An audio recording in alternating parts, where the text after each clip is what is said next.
Hello everyone, it's me, Mr. Bear, back from the fiery abyss of a children's orphanage somewhere in the remote mountains of Ontario. Today, on the Fearfic Podcast, our three hosts read a story about me, Mr. Bear, and the wonderful adventures I went on in 1999. It's an unofficial sequel to my wonderful network of local television shows.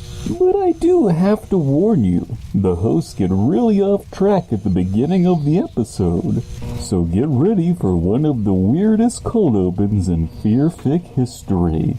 But we should start rolling that intro soon, but real quick, the Fearfic Podcast is nearing 100 episodes. Nearly 50 episodes ago, I crashed my truck filled with gasoline, and they read the original 1999 completely free of any and all plagiarism. Yep, no stealing there, not at all. Entirely wholesome original content. The boys really do appreciate all the support you've given them the past 2 or so years, and hope that you'll continue to support them in the future. So please subscribe if you haven't. Maybe go ahead and hit that like button before you forget, and check back in the comment section before the episode ends. They'd like to hear from you, I'm sure.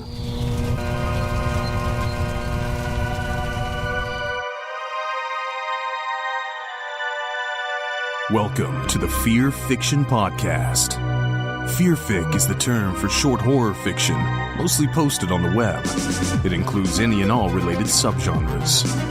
Join three assholes talking basement goof Slimebeast, inebriated interstellar traveler Abysmii, and irritable ghostly man-horde Dead Palette, as they read all stories horror and internet-related, paragraph by paragraph, and bullshit while they do it.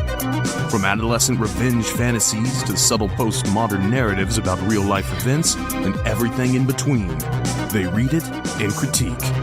You better believe it. Kick it to the cold open, white boy. So Chelsea and I were at a Asian market that we had that just recently reopened, and we hadn't been there in that location before.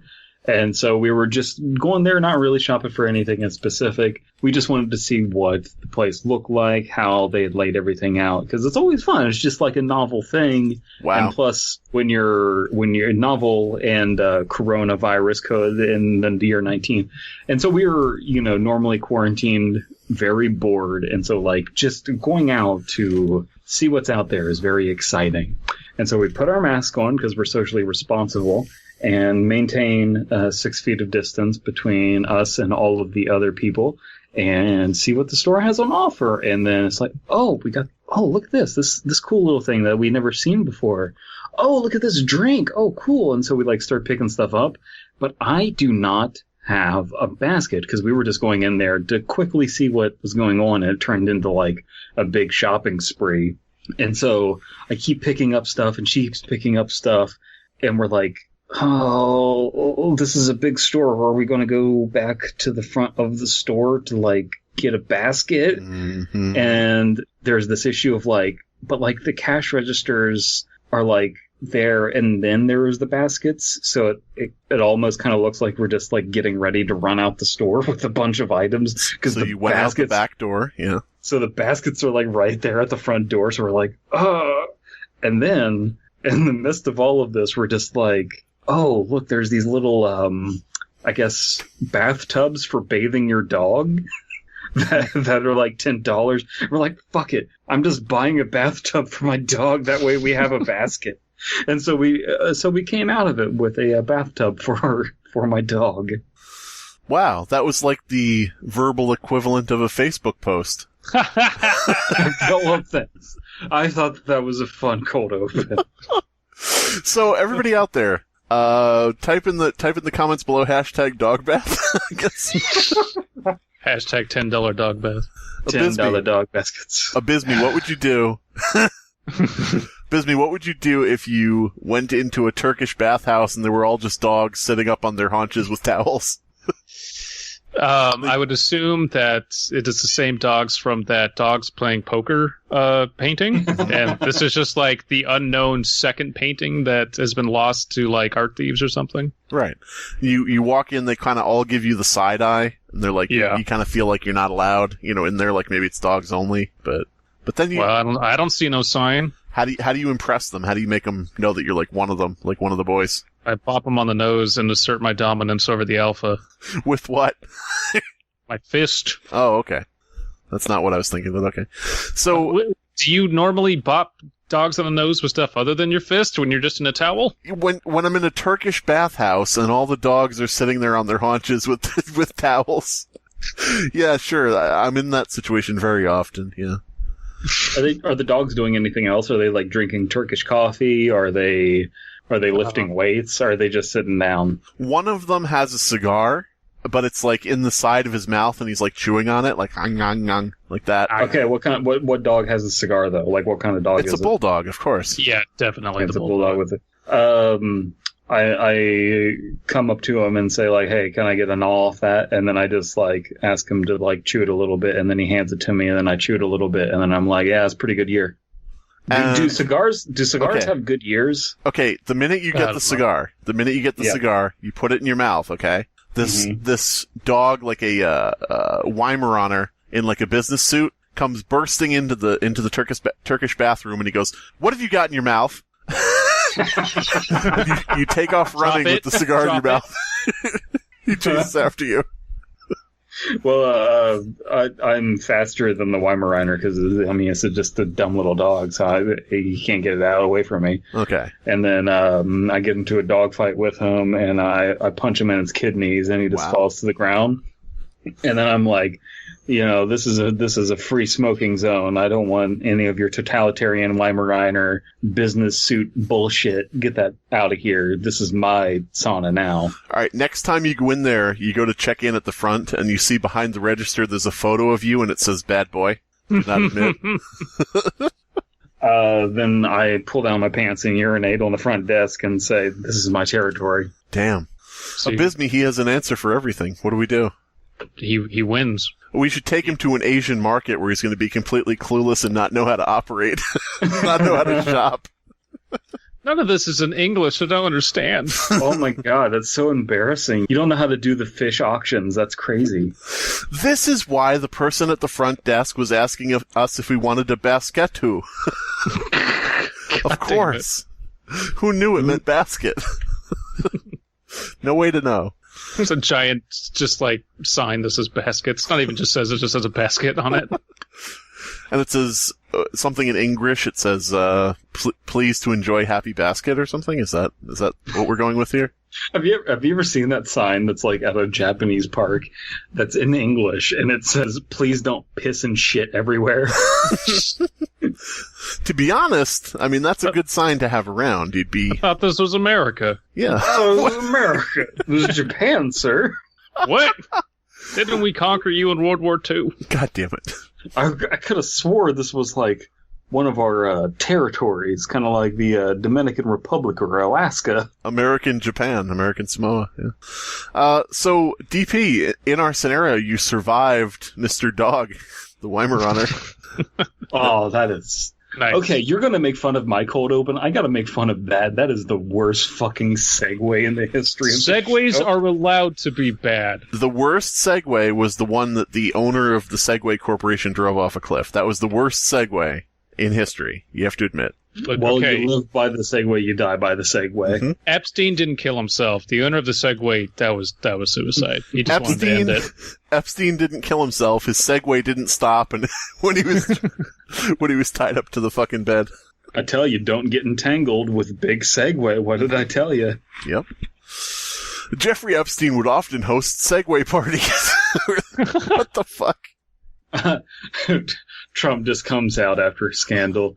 Now listen, when I found out what was going on, I never rode on Jeffrey Epstein's Segways ever again. I leaned away. Listen, I'm a rich man. I can afford my own Segways. But you know who I did see? I saw Crooked Hillary on a Segway. She was there. She was wobbling all over the place. She couldn't even drive it right. I saw Crooked Hillary on a Segway. She was hunting Pokemon in Pokemon Go. It was ridiculous. she had on Hillary, she collapses off of her Segway. Oh. She was wearing a spangly bikini. Charizard! Fuck. What if Hillary's emails were found and they're all just about trying to find a shiny Charizard? That's why they're deleted, because they're embarrassing. I need that shiny Charizard, Bill! Epstein's island is... You have to make friends with Jeffrey Epstein. His island is the only spawn point for the shiny Charizard I need. This is the 2 years of her life she's obsessed with Pokemon. They have to hide it. But honey, I think there's some bad stuff going on that island. I don't want to be a part of it. I need that Charizard! Can't we just send someone to go do it? No, it has to be me. What if we spoof your IP? Get NordVPN. Yeah. Listen, Hillary, I gotta get NordVPN. Alinity is... I mean, I ain't been watching Alinity, no. She's sponsored by it, okay? Obama totally knows about Hillary's Pokemon addiction. Listen, Hillary, I need you to drop out of this primary. I have a shiny Charizard in it for you. It's a female Charizard. You don't mind that, do you? I mean, with all your talk of being the first female president, you don't mind a shiny Charizard if it's female, do you? All right, so what are we doing? So here's what I don't get. Let's say that... Is this an hour-long theoretical episode?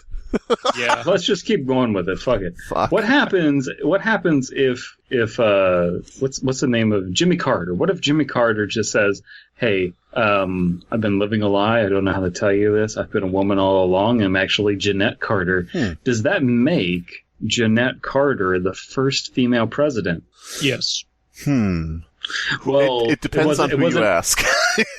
Okay, I just want to get this. If we're talking legally speaking, it would be made true if they went back and they changed the presidential records to reflect that. Wait. Actually, I have a question for you. Does someone ever stop being president, like in terms of title? Because they always say, when they have like the old presidents around, they say we have President Bush, President Clinton, President. Correct. Yeah, you're right. So here's the thing. Well, what are we going after? Are we going after what is active? Because like in the active years, she wasn't actually considered female at the time. She wasn't a serving female president. So if we get a serving female president, would that be the first serving female president? And then Jeannette Carter would be the first female president? Well, here's the thing. People are more obsessed with, or I guess maybe obsessed is an unfair term. They're more concerned with getting a female president elected, running as female, getting elected as female, and then serving as female. So even if it is technically correct, if it became Jeannette Carter, then people would say that's a hollow victory. Use her pronouns, okay? Yeah. I could see what you were doing there, trying to like weasel your way out of referring to Madame President by her proper pronouns. Oh, sorry. Made up, non-existent Jeannette. Now we know why Jimmy Carter sold his peanuts. Whoa, just dead naming. Yeah. Not a dead name. Hasn't happened. Okay, so here's the real question. Would you rather have Jimmy Carter substituting for Jimmy Fallon, or would you rather have Jimmy Fallon as president? The first. The first president. The first Fallon president. Well, Jimmy Fallon laughs at whatever a person does, so I imagine Kim Jong-un launching nukes and Jimmy Fallon just uncontrollably laughing. Sitting at the Oval Office desk, looking to his right for no reason and laughing. There's nobody over there. It would be great. No, that'd be perfect, because for all the years we've had like presidents who just are like getting less and less restrictions on their power, it'd be great to have one who just sits around and does fuck all. Well, I mean, for like 4 years. Well, I mean, like kind of ready, you know. like actually nothing. Like doesn't sign anything, doesn't get stupid travel bans in, doesn't make stupid tariffs. Like just sits around and has cameras on him and just kind of like looks like a dog lost in a fucking dog treat store. Dog treat store. Dog treat store. We Come have on those in down California. to Abysmii's We're dog weird. treat store. Oh, great. Okay, well, here in Middle America, we don't have no goddamn dog street store. We don't got schools. We don't got dog streets. I don't even know what that is. Stop naming rap bands. Stop naming rap groups. Tree Dog Street, Street. Dog Street, Dog Tree, Street, Dog. Street Dogs, the Street Trees. We're never going to record an episode. This All is right. just going to end up an hour-long cold open. If we start reading now, we'll be getting in under the 15-minute mark. So let's. No. Damn We're committed. We're committed to doing this stupidity. I don't even remember what we started with, other than Brandon's terrible cold open. I don't know how we got here. That was a good cold. That was a decent cold open. That was a fine. There's a cold reason open. I don't recount every mundane thing I do with Paprika, because no one wants to hear it in cold opens. Can we Okay. from this point forward? Can we refer to a cold open that's a complete and utter flop? Can we refer to that as a Chinese dog bath? DP really gave us a Chinese dog bath with this one. I also love, because of the lineage, we use the term cold open, which is not at all what it is. It's 100% scripted and planned, and we're like, well, it's a cold open. Yeah. That's exactly not what a cold open is. It's Hey. 100%. Okay. Mulligan. do we let's do another cold open. I'm gonna give it another cold open. And Okay. we'll see if we can get it better. Okay. Mm-hmm. So Chelsea and I went down to Chillicothe to just, get some local food from my hometown and bring it up Were to you my shopping family. local? Oh my god. We were not shopping local. We were This is- shopping an hour and a half away. This is going to end with them carrying the food in a dog bucket. No. Okay. So we were getting our food and everything, and then Chelsea, with her dumb little lesbian bladder, really needed to go pee. So we go to a gas station, and it was like full, like there's no public bathrooms. Like, goddamn. So we go to another gas station. It was a Valero. If this And- ends with Chelsea peeing in a dog bath, I'm going to fucking kill you. So okay, I guess not discold. Anyway, so no, we pull into a Valero that has some people who are not very reputable looking outside. They kind of look like they're high or something, and considering the amount of heroin in Chillicothe, they were probably high. But Chelsea goes inside to pee, comes back out, and I was like, oh, this one didn't have a public restroom either. And she's like, no, it did. It also just had an open bar. And I thought she was joking. I'm like, haha, oh my God, this gas station at a central point has an open bar Okay. that's serving alcohol. Huh. Gas station alcohol. Apparently that's not illegal. I mean, totally depends on what the local zoning ordinances are. Are they just classifying it as ethanol? Ooh. It was just, I didn't go inside because Chelsea needed to go pee, so we went to another gas station that thankfully did have a bathroom. But I kind of need to make the terrible life decision at some point of going to drink at a gas station, because I guess that's a thing. I would be down if I saw one. I probably would, yeah. Well, you would. I mean, that's not saying much. Abysmii's like, I would drink alcohol. Yeah, we know. There's a bar. Let me go win it. I would drink alcohol. Abysmii, no, that's the ethanol tank. Abysmii, you'll never believe where I saw a bar today. I'm there. I'm in. What? Let's go. You Well, son of a that- bitch, I'm in. You son of a bitch. That's a good idea though. Why not just have like a giant gas station hose filled up with alcohol? I That's mean, basically what spring break is. I mean, yeah. Oh God! And if your spring breaks, come on down to the only mechanics shop with an open bar. my first spring break was in 1990. No, I was way too young. So can we say that wasn't a Chinese dog bath? Yeah, Maybe a Korean dog bath. I don't know. it was interesting, and it paid off in the end, and that is good enough. By the way, both 100% real. No, I didn't doubt that. Wow, you didn't make up the story about not having a basket for groceries? Wow, that's fucking amazing. Wow, life really is stranger than fiction. Holy shit. One time I went to the kitchen to get something, and then I totally forgot and just left. And I don't believe man. it.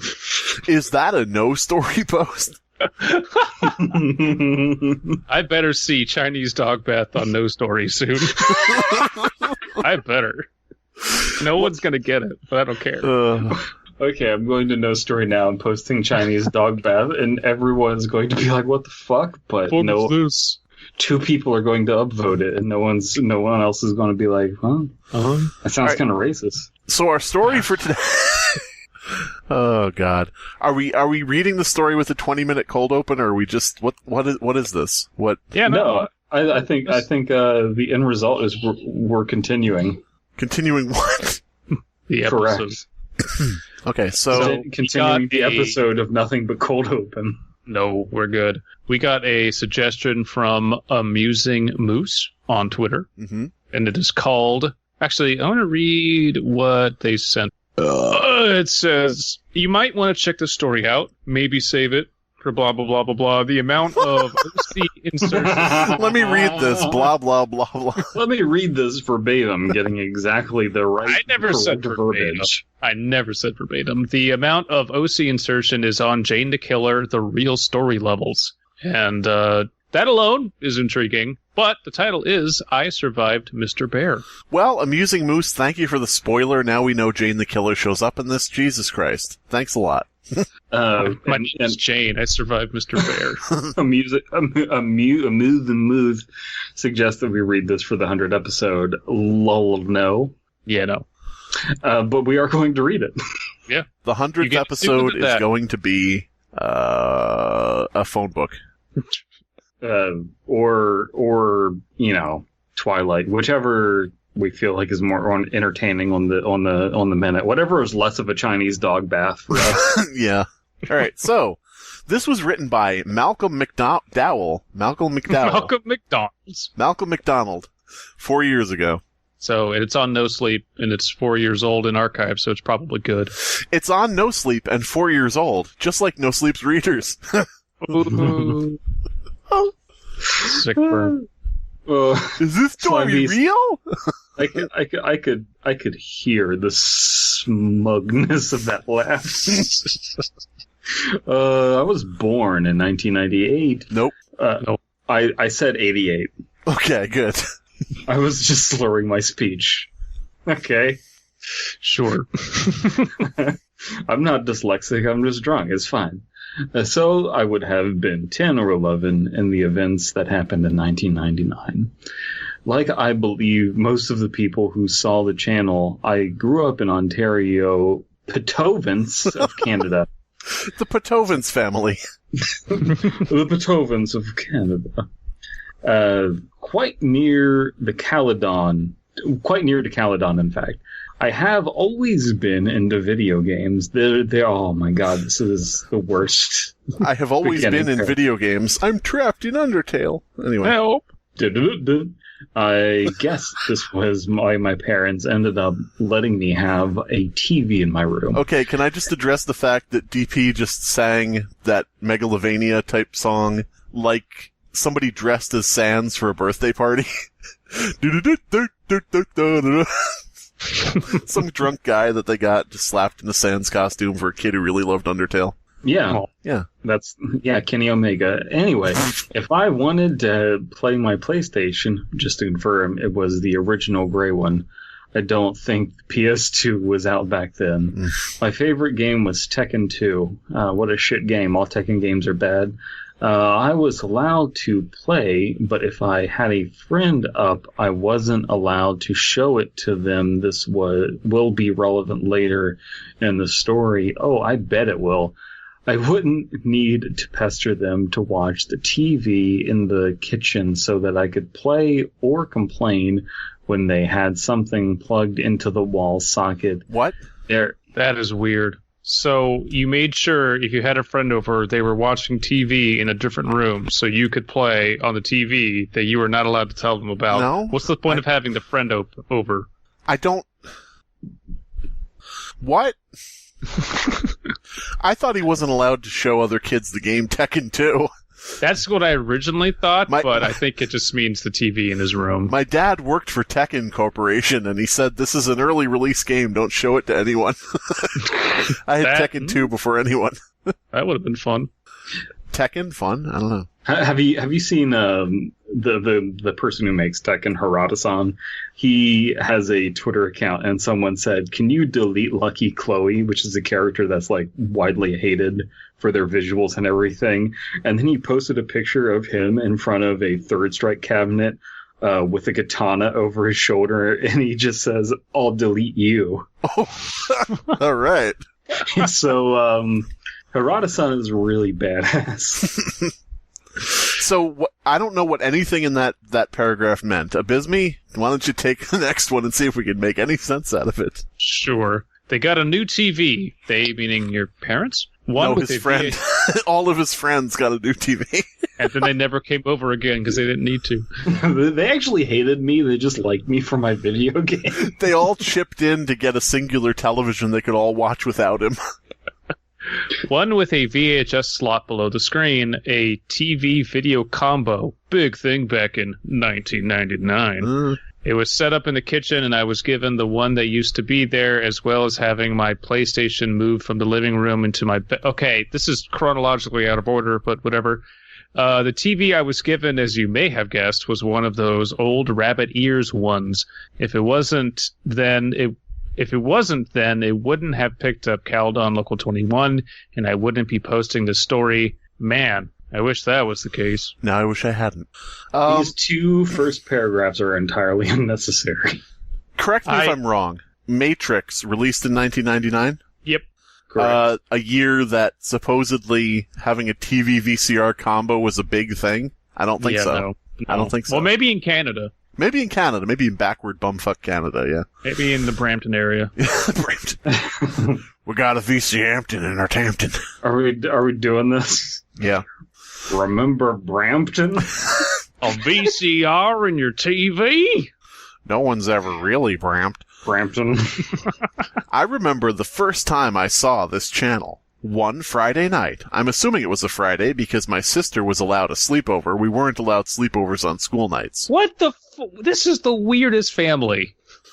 His sister is gay only on Friday. There it is. A goof. We snuck it in. Yeah. We goofed it in there. For anybody who listened to a past episode, I don't know how many episodes ago it was. It was the last episode. Oh, the last episode.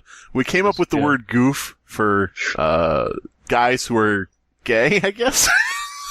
They're gay, but they are like, they for all purposes just look like some scruffy straight dude. They look like straight men, but are actually gay. It's the opposite of a metrosexual. And so we came up with gay only on Friday as what it means. Because they're not here for the weekend, and the rest of the week they're doing other shit, but Friday night they're like, okay, by the way, I'm gay, I'm gonna go to the club. Maxie, you can't go out on Friday nights. You gotta go play your PlayStation inside. Maxie, my name is Goofy. I'm your father. What the fuck? Dad, I want to go out and just be gay on Fridays. I want to put on my plaid and be lumbersexual. No! Maxie! Not in my fucking house.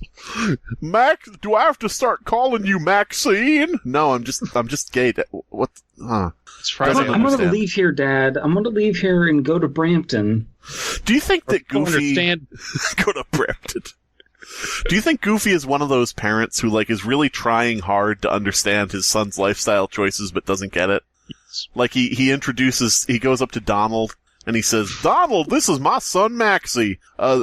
He's a they. He's every bit as good as a normal kid. Well, Goof, my son, he's completely straight. He started being a little goof, and I set him straight. Yeah. Alright, I remember coming home from school to find my PlayStation had been moved to the living room. My younger sister and her friends were playing it. I would be lying to say I was happy with this arrangement. That PlayStation had been my Christmas present, but my parents insisted we had to be nice to our guest, singular guest, I guess there's one person sleeping over, and I accepted it could have been worse. It could have beamed both my PlayStation and TV into her room. Then I would have needed to wait until they were both up the next morning to get my things back. I liked watching Saturday morning TV anyway, so a night without my PS1 wouldn't kill me. That is not the mindset. No. This person would have. Yeah. They'd be like whining and throwing a fucking tantrum. Yeah. Also, I don't think that there's anything intrinsically wrong with what's happening, but oh my god, could not be written any more dry or boring or matter of fact. The writing is very bland. I went to my room and started flicking through the channels. I didn't feel like playing Spyro the Dragon with them in the living room. Oh, how I wish I did now. Because I just miss Spyro the Dragon. Why wouldn't you just go play Spyro the Dragon? What were your sister and the guest playing? Like, why doesn't he be the third player on Spyro? Can we get some like age range here? Like, would you be trying to like dick your sister's friends at this point? Like, what age are we dealing with? He's 10 or 11. They said that in the first paragraph. Really? Because he said younger sister. Did he say that she was older and then younger? Really? I don't. My younger sister and her friend. Yeah. Okay. So she'd be younger than 10 or 11. Well, whatever. Okay. So hopefully then you wouldn't be trying. Then you wouldn't be trying to angle in of just like, hey, bitch, I know about Spyro the Dragon. I know where to find all the gems. Mom says it's my turn with Spyro the Dragon. I'll beat your ass at Bubble Bobble, babe. Oh, how I wish I did now. My first experience with Caledon Local 21. It was an episode of Booby. Remember Booby, the plagiarized show that was removed from the original story? As you may know, if you have read other stories about Caledon Local 21, Booby was a hand. No puppet. Just a hand on a table with a red tablecloth while the owner was bellow the table. He would bellow, "Table! Yeah. I am the table." Moving about and doing that silly voice. In this episode, he was dancing about for a while, a plate with a piece of steak in front of him. He picked up his fork and tried to pick it up. Obviously, he lifted the whole steak. Obviously. Then he tried to cut a piece off with his knife. Is this one hand holding the steak up with a fork and cutting with a knife? Like, is he that dexterous? It kept on slipping away. He tried to hold both the knife and the fork in his hand, or himself, or whatever you would call him. They. No luck with cutting the steak. He jammed the fork in it and tried to cut, but couldn't steady the fork. We get it! Maxie, you fucking embarrassed me at the steakhouse trying to eat with one fucking hand and 2 utensils again. Maxie, your hand is not booby. Come on down to Lumberjack Steakhouse. God damn it. Then another hand appeared. It said teamwork, then it held the fork while Booby cut off a piece of meat. Okay, anyway. Maxie, you're not Booby. Maxie, you can't be a booby sexual. That's not what I said, Dad. You can't fuck trees either. I don't know what you're talking about. I thought you were lumberjack sexual. That was last week, Dad. God damn it. I've evolved. Oh. This is stupid. I love it. Oh, we're getting really experimental as we're nearing 100 episodes. Is that what you call it? Yeah. This entire thing has just been a giant fucking Chinese dog bath. Are we just using a racist term for a walk? I don't. No. Good job. Oh. Well, that's the end of that term. Yep. I will not apologize for canceling Chinese dog bath. You found a way, after all this time and thinking very hard, you found a way to cover up your own terrible cold open and the term we came up for it. Okay. Timing. I would like to take this time to say that I have never been the same since Caledon Local 21. Oh, oof. The third time we had a regret having watched statement. I almost expect this to loop back to like, it's going to say something like, my friend and, or my sister and her friend were playing Spyro the Dragon, and I was in my room. It's like, yes, we know. I'm getting serious happy vibes right now. I am so enjoying this. This is like the most happy experience I've had since reading Happy for the first time. And I'm also having trouble concentrating. This is kind of difficult. It's like the writing is so repetitive. I'm like zoning out, but I'm so focused on the story at the same time. It's so weird. Since then, I haven't been able to watch anything that reminded me of the channel. What else would remind you of the channel? 21 Jump Street. Anything with 21 in it. All the things that have been plagiarized in the process of writing. I can't watch Alan Tutorial anymore. Even a seemingly innocent episode like that one I just described. I used to be a big fan of Game of Thrones. Then the last season was really bad. Daenerys went totally crazy, and that didn't happen. Okay, where is this going? I saw a Starbucks cup, and just immersion was ruined. Can we go back to doing an endless cold open, because I think it was more focused in this story. It's just a great show. But then it got to the episode after Jaime lost his hand. What the fuck? Season 3, episode 6. Y'all remember that? Yeah. No. I don't, because I'm not. I never watched it. I'm not a fucking dork. That scene when he was just trying to cut the piece of steak and couldn't until Brienne is better. Brinny helped him. I was watching the DVD with my parents. Watching Game of Thrones with your parents? What? That's weird. Wait, so this must be when you were 30? Like, why? Whatever. Just keep reading. Do I have to? And after that scene, I just walked out. I couldn't watch it anymore. It brought back all those memories. Anyway, back to the story. Oh, thank God. Back to this deeply engaging story. Anyway. I thought this was a baby show, and a badly made one at that. Didn't really bother with Caledon Local 21 for a couple weeks after that. Wow. Wow, okay. Hello everyone, Lance Cummings Jr. here for Bukake.com. Are you worried your little Nephites aren't getting enough Bible study in their schooling because of those deep red communist founding fathers mandating an ungodly separation between church and state? Are you losing your children to virtual blood sports like Fortnite and other popular battle royale games like Radical Heights? Wondering how you can keep your little cherubs pure, entertain them, and give them an education in biblical studies all at the same time? Check out Bukake.com. Bukake stands for Bible Unity Kenosis King Ascending Kingdom Evangelist. It's a free interactive Bible study webpage with tons of fancy splash art.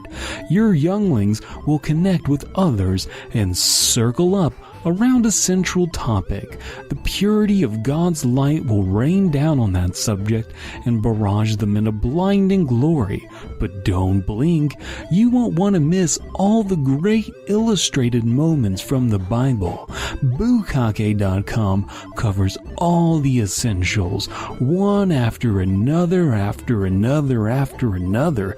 They just keep coming and coming and coming. Soon, you'll have to pull and tug your kids away from the monitor or tablet Android device. All the classic Bible stories from the Great Flood rendered in breathtaking liquid physics to Jonah getting swallowed by the whale. Your little squirts will come closer to God than ever before. They'll get caught up blasting massive loads of Jesus juice to the meek and mild, busting out giant loaves of bread to the poor and unclean. Follow the spunky tale of David and Goliath, where Goliath gets hit right in the eye. I mean, David really gets some hang time on that big old sling. Boom, rock hard. Anyways, I've been here for Bukage.com. I'm Lance Cummings Jr., and please ask your parents for permission before going online. It was my turn to have a sleepover. Mom with my said sister's it's my friend. turn. Sorry. Show you how to play Spyro, baby. Me? Oh, okay. It was my turn to have a sleepover. Me best friend at the time was a boy named Angus. Oh, it is Irish. It's Angus. Yeah. Uh-huh. Wait, isn't Angus Scottish? No. I don't know. He was very into football, and I wasn't. He was so into football that he didn't care what teams were playing. If there was a match on TV, he wanted to watch. So this would be soccer then, if they're in Scotland. Boy. True. I tested this when he went to the toilet. I know what you mean by that, but it's just a weird way of saying it. I beamed him in the back of the head with a soccer ball while he was pissing. I flicked through the channels. There was another football game on a different channel. I left it there. When he got back, he was just as happy to watch the other match. It was almost as if he hadn't noticed I'd changed it. Or maybe he preferred these teams. This is riveting. Halftime came, and he asked why I didn't like football. I said something...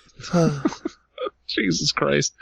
I said something along the lines of just not interested in it, then jokingly the same way as one might say I'd rather watch Polka Dot Shorts, a different baby show at the time. I said I'd rather watch Booby. That line. It was the one line I wish I hadn't said. Oh my God. First of all, it's not a line if you're saying it in real life, but here's the...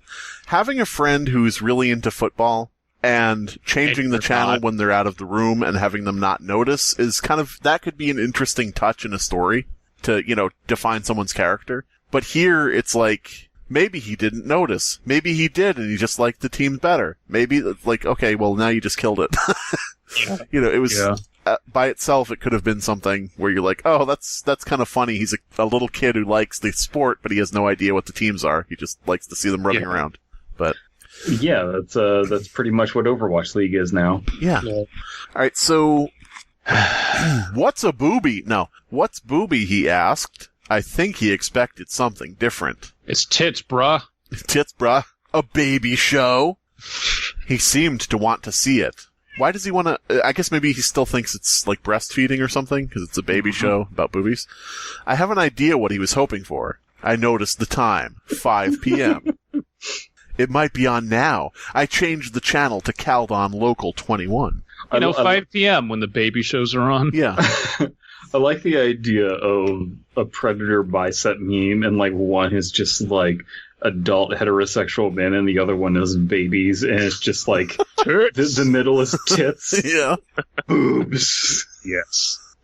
Looked like some kind of low-budget cooking show. To call it that was generous.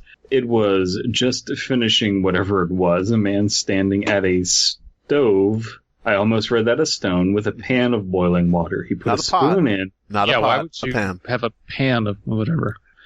Yeah, well, he was sauteing something, okay, guys? It's an advanced technique. He was sauteing an egg. He picked up a spoon and picked up a boiled egg. The steam rising from it that way it does when you take the first egg out of the pan.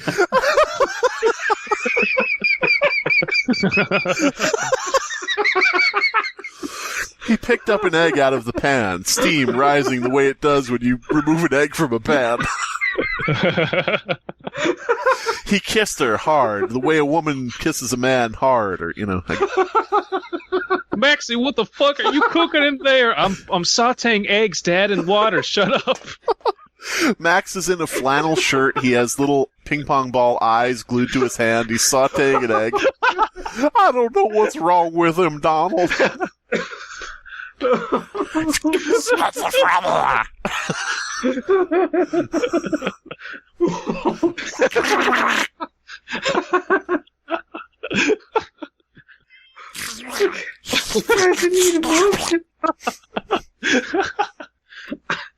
I'm drooling and I'm very lightheaded. This is great. Thank you, amusing Goose. This is wonderful.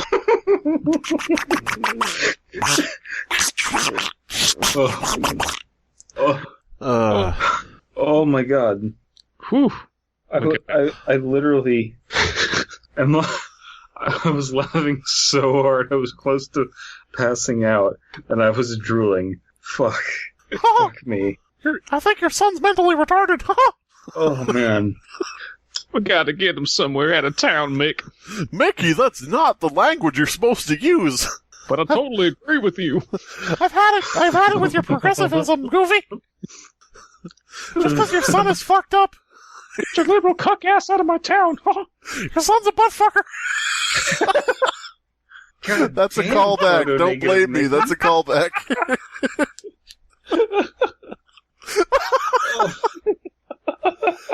You want to get Minnie over here to fuck him? Set him straight. She's a slut. She'll do it. Yeah. The fucking whore. She'll do anything for cocaine. Oh, God. Oh, my God. Something's wrong in Disneyland, guys. Hey, Disneyland's been closed for a while. I've been out of work. Weird. Listen, I'm doing what it takes to make ends meet, okay? If that means pimping out Minnie, then fine. Oh. Take Minnie and Max and have their ends meet, if you know what I mean. Damn it. Okay. Okay, so the fucking egg thing was hilarious. Took the egg out of the egg pan. The sauteing egg pan. Egg pan. That was an egg pan. Damn it. Trying to saute. Listen, son. You can't saute. You can't saute eggs in a goddamn Chinese dog pan. It's 2020. You can saute saute an eggs egg. with water. It's not how that works. Okay. He shouted. Okay. Focus up. We can do this. I'm good. We can do. He shouted, "It's ready," and the episode ended. I'm sorry, I thought of Mickey saying butt fucker again. I'm sorry, go ahead. Butt fucker. Butt fucker. Son, go stand with Mickey. We'll take a picture. Mickey leans down to the little kid and says really quietly in his ear, "Hey there, butt fucker." Hey, you ever give a person a steamboat, Willie? God damn it.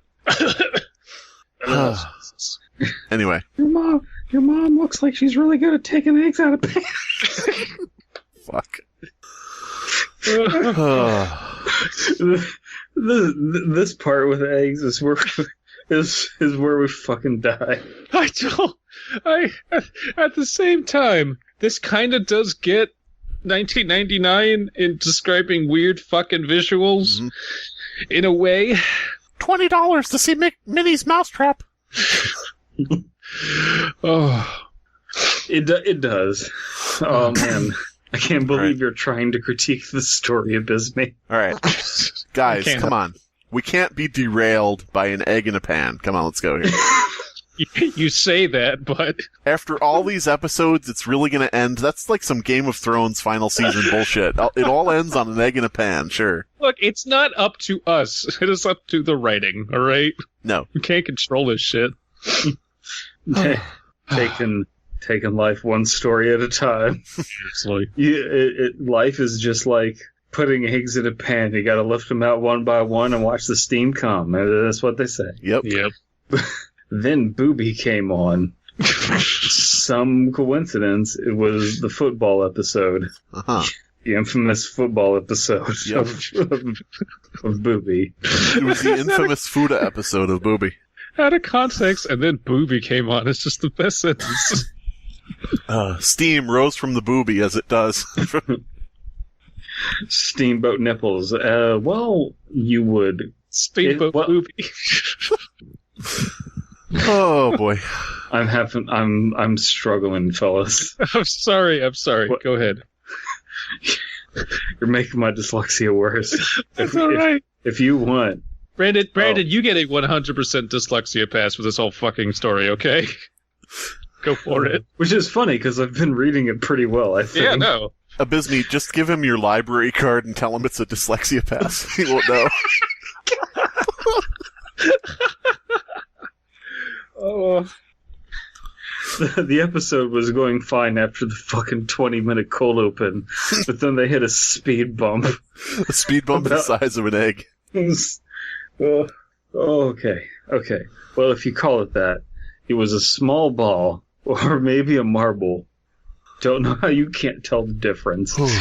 It was painted white with black square on it. Booby ran about his table, making his index finger and middle finger represent legs. He got to the marble and held his index finger with a thumb. His what finger? Well, it is still index, but yeah. Can we, when there's something in a story that comes up that completely stops everything, can we call it a sautéed egg? Yes. Okay, that'll replace Chinese dog bath. Okay, anyway. Or maybe because you probably can't saute eggs. It has to be like a steamed egg or something. No. Catching a whiff of the egg steam? I don't know. Catching a whiff? Is that a fart? Sure, whatever. Finish the fucking paragraph. Index finger with his thumb, then flicked to resemble a kick. He kicked it for about a minute, and the camera panned to reveal the mug lying on the side of the table. He flicked the ball, and it went in. That's where that paragraph ended, folks. Wow. Goal! He shouted. Then a smaller hand was introduced. It was on its side, held on the table in front of the mug. Booby started flicking the marble at it. He was getting frustrated, even swearing at the small hand. He was annoyed. He was annoyed it was saving every goal. It couldn't help it. It was being held there, and it was much bigger than the mug.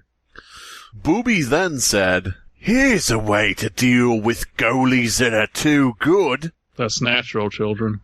Yeah, this does sound like Happy Appy. It really does. Happy Appy said, "Here's a way to deal with goalies who are too good." The boobling pan from the show before was brought in. Booby disappeared under the table and came up wearing a glove, holding a spoon. He put the spoon in the pan and pulled out another marble. You could see the steam rising from it as it does from marbles in pans. He was sautéing a marble. He started flicking the hot marble. Has anybody out there listening to this, have you ever flicked the hot marble? Oh, every day. Flicking the hot marble at the small hand. As it hit, a humming sound could be heard. I believe the owner of the small hand was trying to scream, but humming instead. But somebody was holding a hand over her mouth, or maybe she was gagged. Okay. Okay. All right. That works. If you got hit in the hand with a hot marble, do you think it would really cause that much pain? It would have to be, not really, because it has to be, like, held and pressed on. Yeah. Straight out of the boiling water. All right. Yeah, that's straight out of the Chinese dog bath. Booby then used a spoon to pull another steaming marble from the pan. He held it to his gloved hand and pressed it against the bare skin of the small hand for about a minute. Humming sound got louder. Should be the humming sound.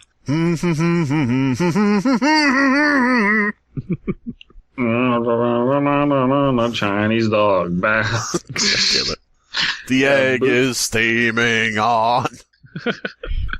What if, Abysmii, what would you do if you woke up tomorrow and suddenly instead of the American eagle, the symbol of America was the steaming egg?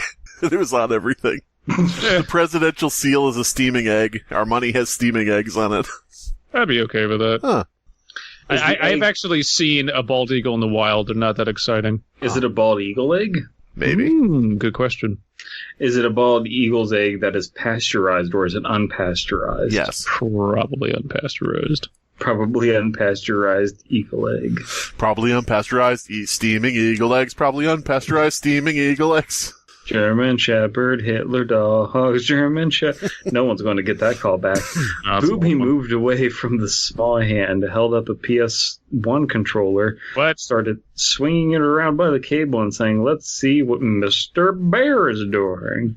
And the episode ended. So is this turning into a haunted cartridge? What is happening? The PS1, the football relating to them watching football, the small hand of a small girl. It's almost like relating in some way to him being jealous of the younger sister playing the PlayStation, but it's like, what? Okay.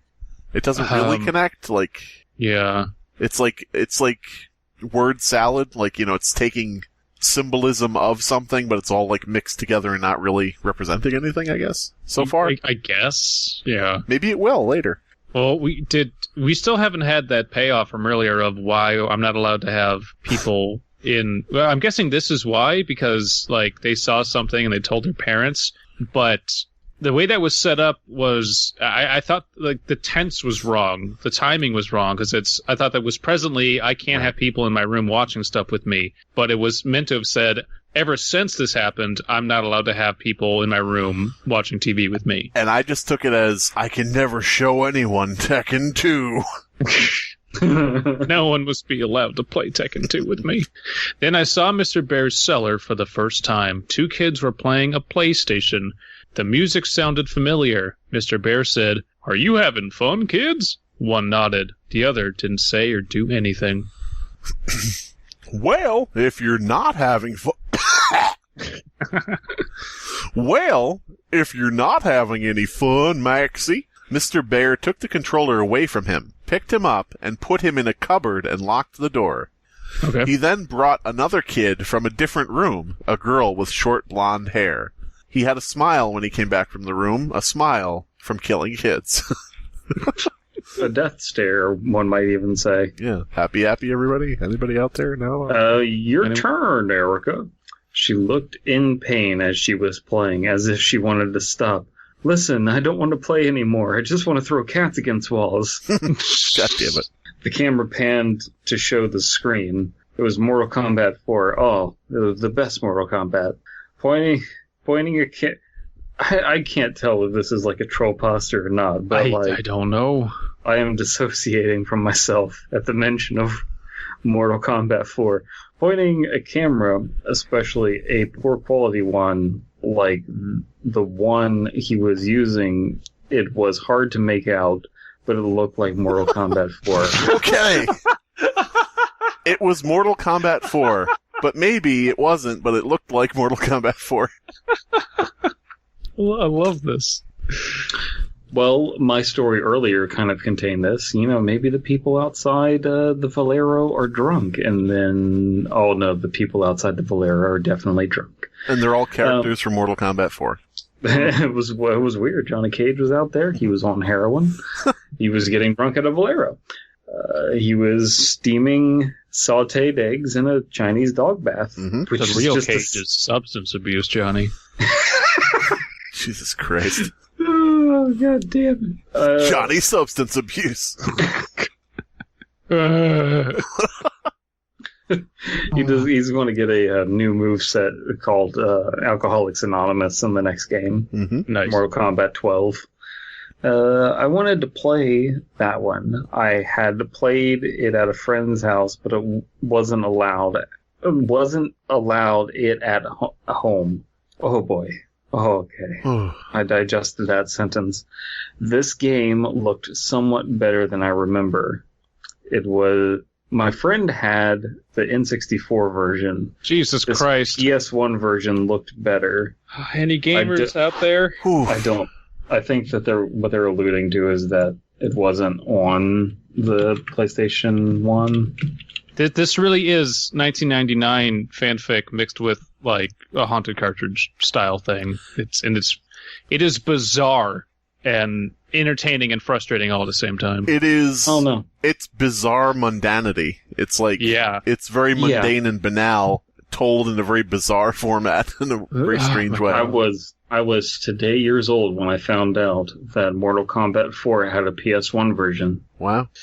Halftime will be over now, Angus said, reaching for the TV to change the channel. Don't touch it! I watched to the end. I didn't care what my guest wanted to watch. There was a game that I was very interested on the screen, and it seemed like this guy didn't care about the rating. What? Okay, Mr. Bear. The game is not for little kids who are playing it on the channel, I guess. And I get that, but like, even at 10 or 11, I can't imagine watching this and going, I really need to watch the rest of this episode because a game is on a screen on my screen. Like, Let's Plays weren't a thing yet. Mr. Bear spoke. Why don't you come along and play games with us? Mr. Bear invented the Let's Play. Okay, anyway. Oh my God. This is canon. His address appeared on the screen. I wrote it down. This was all I could think about. Here I could play a one-on-one fighting game with others. It got boring having to play on my own. Oh my God. Okay. Wait. This Caledon 21 is the original Twitch. You've got a fake personality showing video games and abducting children, just like Twitch streamers do. And what else is on the platform? Boobies. Yeah. This is Twitch. This is prophetic. Yeah. Alinity is allowed to abduct a child, but other people get banned. Alinity abducts a child and just drowns it in the pool, and everybody goes, nice. Nice. Abducted by Alinity. Nice. Nice. I wrote to him asking if I could visit the cellar. Okay. I told him how much I liked video games. I wanted to go and play with him and the others. To my surprise, and absolutely nobody else's, I was invited. He gave me his address and told me to come and visit. Saturday at 2 p.m. So this is now treading exactly on the footsteps of the original story. Uh-huh. And it sounds like you're treading on the footsteps of your cat. Meow! Stop stepping on me, meow! She heard the word Alinity and she was like, what? No! Oh, no! I'd rather go on the Chinese dog bath. God damn it. In the cat world, they just have this mental image of Alinity with, like, no nose, like fucking Voldemort. They can't speak her name. Anyway, somebody out double! Draw Alinity with a fucking snake nose. Double's going back to college. Don't put more work on Double quit college and draw what we say. For no money. Double draw money. Try to use Just print money. Yeah. Everyone does it. Just draw us, like, nice wallpaper with a cat shaped blood stain on it. God damn it. God damn it. Alinity stars in a remake of the Yellow Wallpaper. Or I guess an adaptation. It wouldn't be a remake, really. Yeah. There's just yellow wallpaper with a bunch of Funko Pops on it. I watched that morning. Today I am very excited, Mr. Bear said. A new guest will be joining us. His name is Malcolm. Oh, God! He is the middle child. Oh, no. He's using the name Malcolm when his username is Malcolm McDowell. He's literally Malcolm McDowell in the fucking story. His name is Eddie McDowell, and he's a dog that has to do 100 good deeds. His name is Malcolm, and he likes video games. He then started dancing about singing welcome songs. Not welcome songs. Songs about welcome songs. No, sorry. Dancing about, singing welcome songs. That's okay, yeah. Commas, people, to help. My mother drove me to the address. Are you sure this is the right place? She asked. It was a rundown house. A lime green beat-up pickup truck parked in the front. Okay, so in the quote-unquote original 1999, there were already cops out front, and the father who drove the son out was like, yeah, fuck that, no. Are we going to have a stupid parent who's just going to let our protag, our self-insert OC? Yes. Mm-hmm. Oh, boy. Of course. So that's what Amusing Moose meant when they said self-insert OC-ness. Okay. Only one way to find out. I am so glad that she stayed there in the car as I went to knock on the door. The guy from that stupid cooking show answered the door. Welcome, he stuttered. Mr. Bear is excited about meeting you. I saw Mr. Bear walking out of the cellar. He reached the top of the steps. As soon as he stepped out of the doorway to the cellar, so wasn't blocking it anymore, I heard somebody shouting, "No!" A girl ran out of the cellar past him. She pushed the guy from the cooking show as she ran past and almost knocked me down as she ran past and into the back seat of my mother's car. Oh. My mother called me back. Whatever was happening in there, she didn't want me to be a part of it. I sat next to the girl. She was crying, face in her hands as she ran past. I recognized her. It was Erica. As she took her hands away from her face, I saw marks on her hand, circular burn-like marks that she had been trying to hold. Circular burn-like marks like she had been trying to hold something round and hot, or something was held against her skin, like a boiled marble. She had a face like a boiled marble. So I want to point out a couple things here. One, we're going back to the Alan tutorial timid stutter voice. Yeah. 2, we're making the guy from the cooking show separate from Mr. Bear, whereas in the original story I assumed it was one guy doing all the different things. Now we have 2 men here doing something together? Yeah. 3? I don't remember what the third one was. But yeah. Oh, 3 is these 2 men just let children run out, and they let the child on the front steps run away, and they don't do fucking anything. They just are like, well, jig's up. Easy come, easy go. Oh, well. So I think with this scene, I think there could be a lot of interesting things that could like, I think that's not a bad premise of like, hey, I saw that she was being abused on TV, and then like I actually saw her in person. That's not a bad idea. It's just been fucking a wild ride of weird, dissociating paragraphs to read to get to that idea. You know, I remember a while back we did an episode where we were talking about what is the opposite of fridge horror. And then, like, in the chat after the episode, we came up with microwave horror, where it doesn't take any time to build to anything. It's just instant gratification of just, blah, it's done. I think this is like, this story has a lot of microwave horror, where it's just like, Booby was eating a steak and he had trouble cutting it, and then he burned somebody with a marble and she was screaming, and it's like, okay, thank you. That was pretty quick, but... Well, that's in keeping with the theme of 1999 as an example, because it did that stuff as well, where it's like, Mr. Bear was like, oh, lovable character, and then also it's like, immediately turns around, he's like, you fucking dumb children, oh my god, and he's like yelling at children and being abusive, and it's like, that doesn't make any sense though, like, wouldn't you want the Bear character to be like, lovable and friendly persona who's like secretly doing bad things, and all the while is just like keeping up that persona of like, oh, this is good, come, yeah, I'm gonna burn you alive and it's gonna be all fun, and he's just happy-go-lucky. So like, it doesn't make any sense. We went to the house. The house looked a bit sketchy. The front door opened. A girl ran screaming out. She had been burned and abused, and we drove the fuck out of there. Like, okay, so that's the end of that scene. Cool. You saw a house, and now it's over. Bye. But yeah. It would be much better if Mr. Bear kept his persona throughout. Yeah. Or if he just, if he slipped up in one case and it was like something subtle, like. Yeah. I could see at the bottom right corner of the screen that Mr. Bear was squeezing the child's arm really tight, to make them stay or whatever, just some little thing, whatever. Mm-hmm. The end. Subtext is for cowards.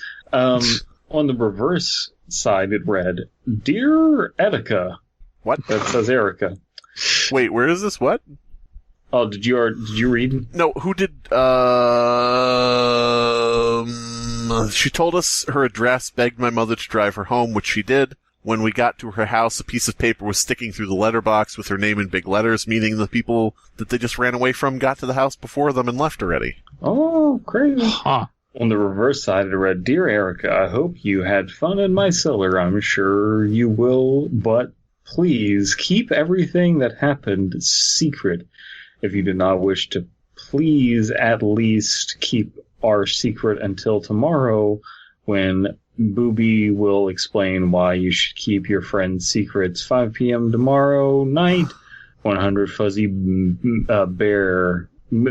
Fuzzy hugs, Mr. Bear. Grammar, punctuation. So, he told Erica to keep the secret until 5 p.m. tomorrow. So Erica, myself, and my adult mother kept the secret to see what they would do at 5 p.m. on TV. Like, I assume we that's definitely where this didn't is going. go. Yeah, we didn't go straight to the fucking police to be like, hey. Maybe this takes place in Chaz. We gotta stop these fucking liberals and all their bear shows coming out of Chaz. Defund Mr. Bear. All they're doing is making Mr. Bear shows 24/7 in this fucking zone. I like the idea that people like traditional conservatives are just outraged. Can you believe what this Mr. Bear is saying? He's out there burning kids with marbles. It's crazy. It's crazy. Goddamn liberals. I had a similar letter when I got home asking me to keep the secret. The next night I watched Booby at 5 p.m. to see what they were talking about. It was horrible. It opened with Booby dancing about. There was a bowl with some type of liquid in it. It better be so liquid, I swear to God. And a box of matches. The red tablecloth was gone. This is why we must keep secrets, Booby said. He lit a lighter. If you know a secret, it means the person trusts you not to spread it. He opened the matchbox and poured them out onto the table. He used the lighter to light a match at the blue tip. If you tell somebody, they might tell somebody else. He dropped the lighter and picked up the lit match. He lit another match using it, dropped the one he had used, and used the new... Why? God. Oh my God. Why is he not striking the matches? Why is he lighting them with a lighter? God damn. Hey guys, here, Mr. Bear here with some life hacks. If your matches aren't getting started from striking them, just use a lighter.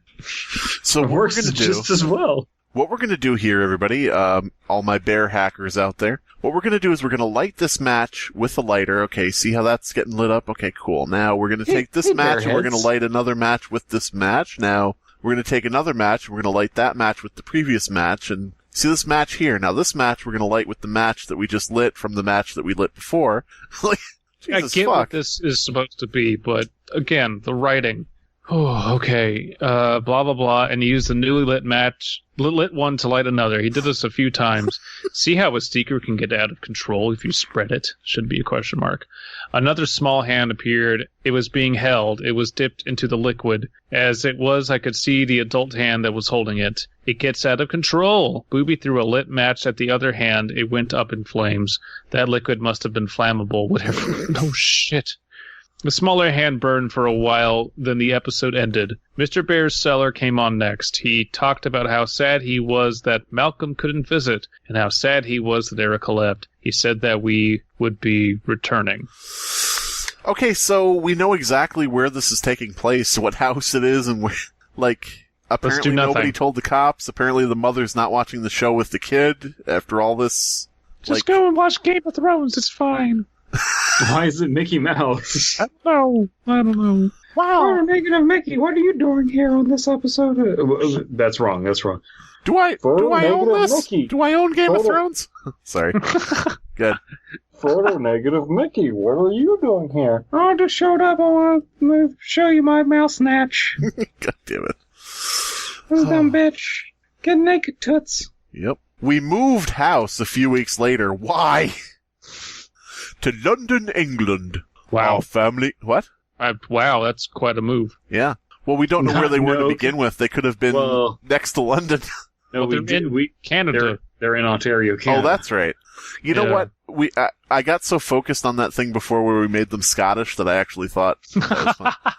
No, the author is clearly, British, because they're just, throwing around footballs. To London, England. Our family became pretty close to Erica's, even though we moved the fuck away, and they did the same to get away from Mr. Bear. Oh my god. Erica's family moved with his family somewhere else to London? Sure. Really? Sure, whatever. Don't question it. I married Erica later. She was a blonde, tall, fucking goth, emo kid.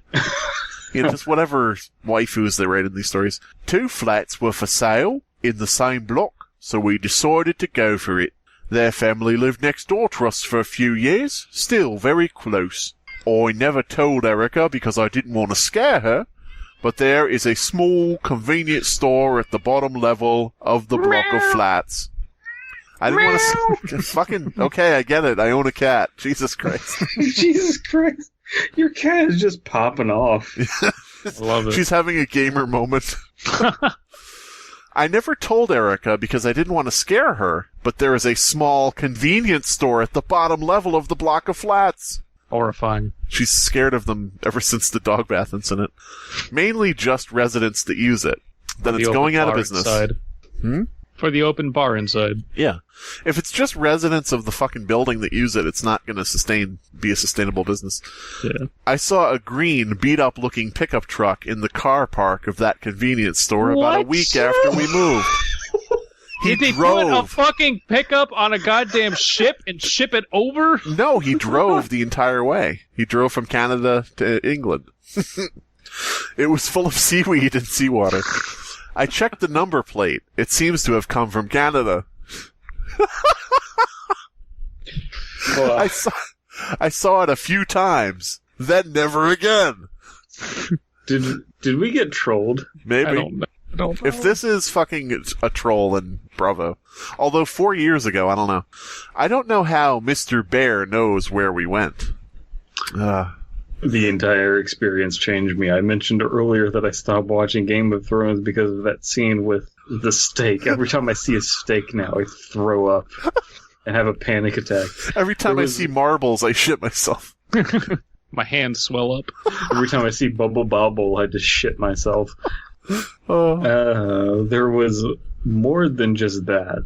There was more than just that. Needless to say, I haven't played Mortal Kombat since. Why? I stopped playing Tekken.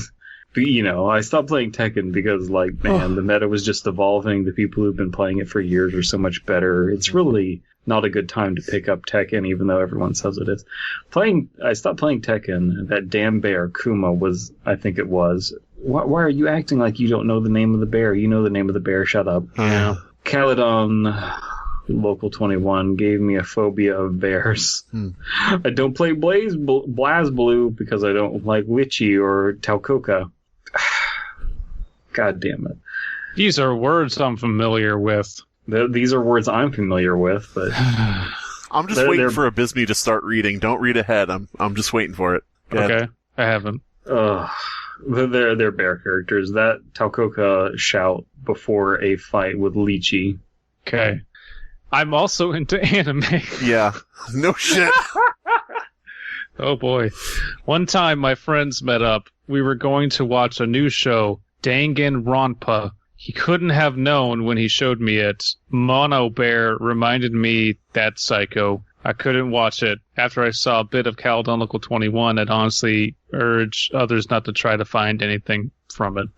Story's over. I watched Annihilation. Unbeknownst to me, there was a bear in it.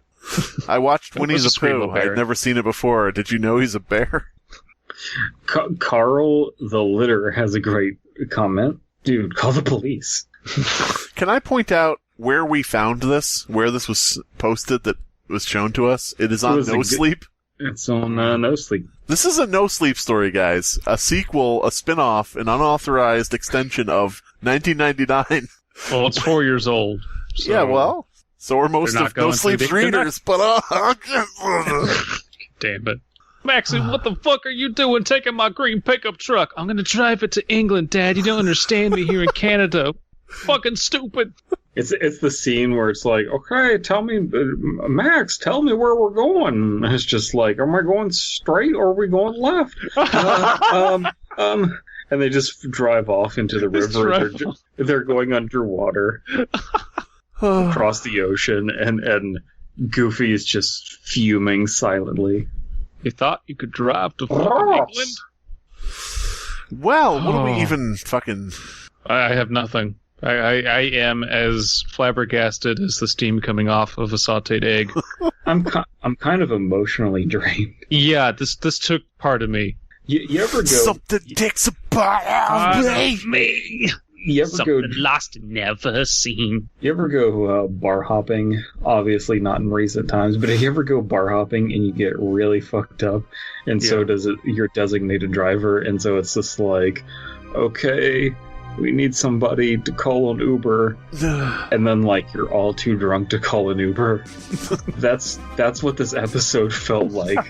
It felt like, okay, this was a fun experience, but it's gotten to be torturous, and I just want to go home now. When the driver showed up, he was a giant hand with ping pong ball eyes in the driver's seat looking out the window at us. That was when we realized we accidentally called Ubi instead of Uber. This has been the Fear Fiction Podcast. Your hosts are Abysmii, Dead Palette, and Slimebeast. Music by Abysmii. Art by C.F. Comer. Voiceover by Atticus Jackson.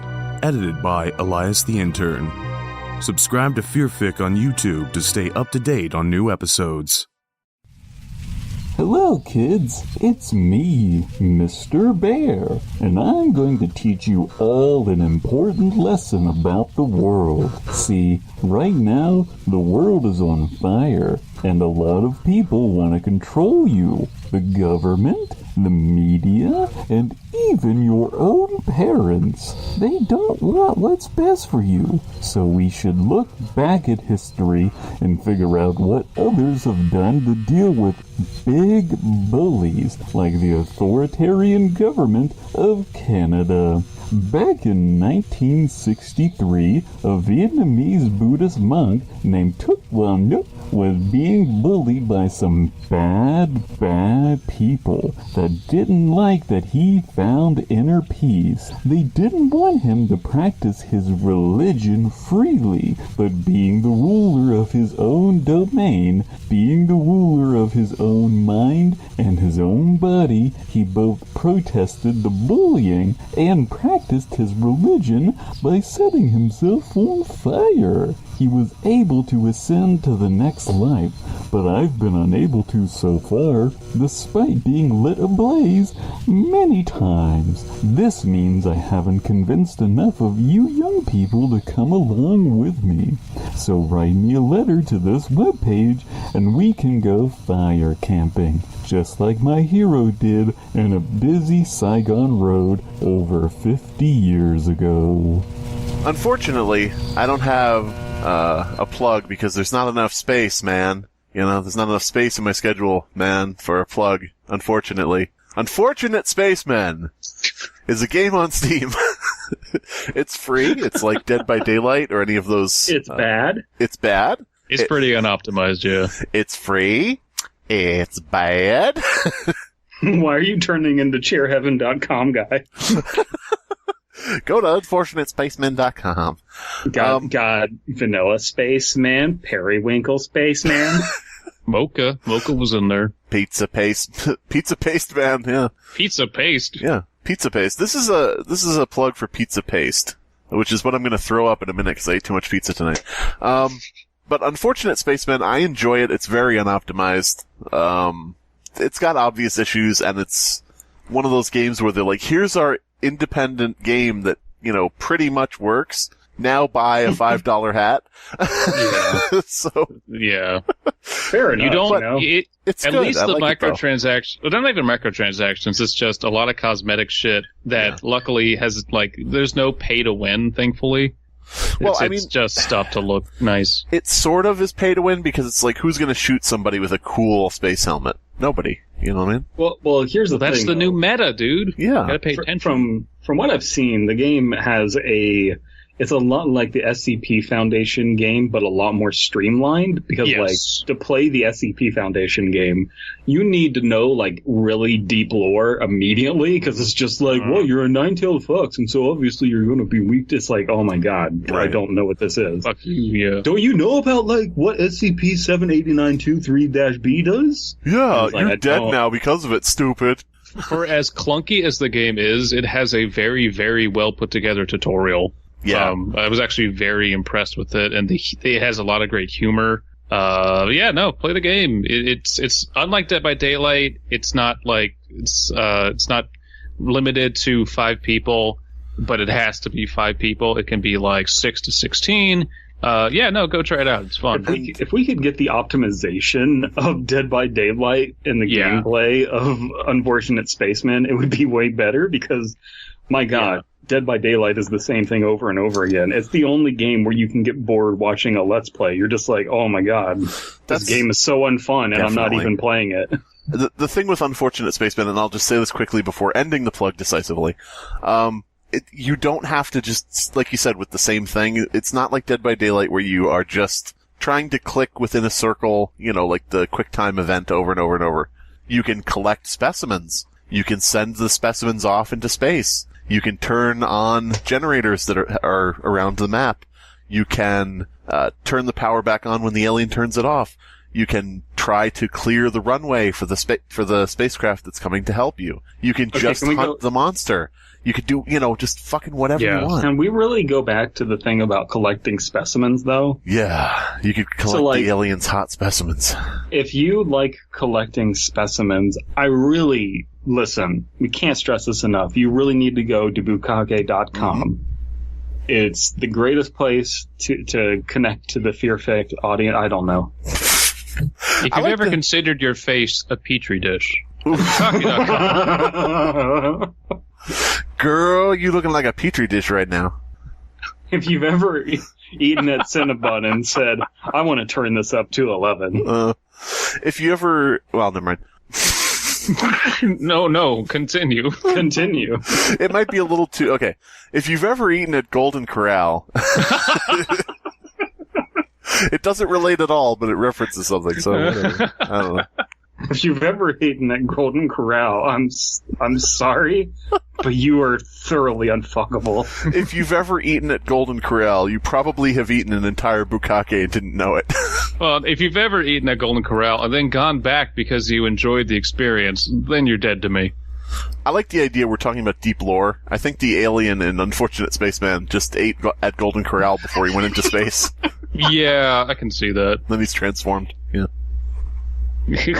Well, you should eat a Golden Corral, but isn't it disgusting? Of course, but look, it'll turn into a space alien that can survive in the vacuum of space and underwater. So not worth it. Trade off. I think a xenomorph would die if it went to a Golden Corral.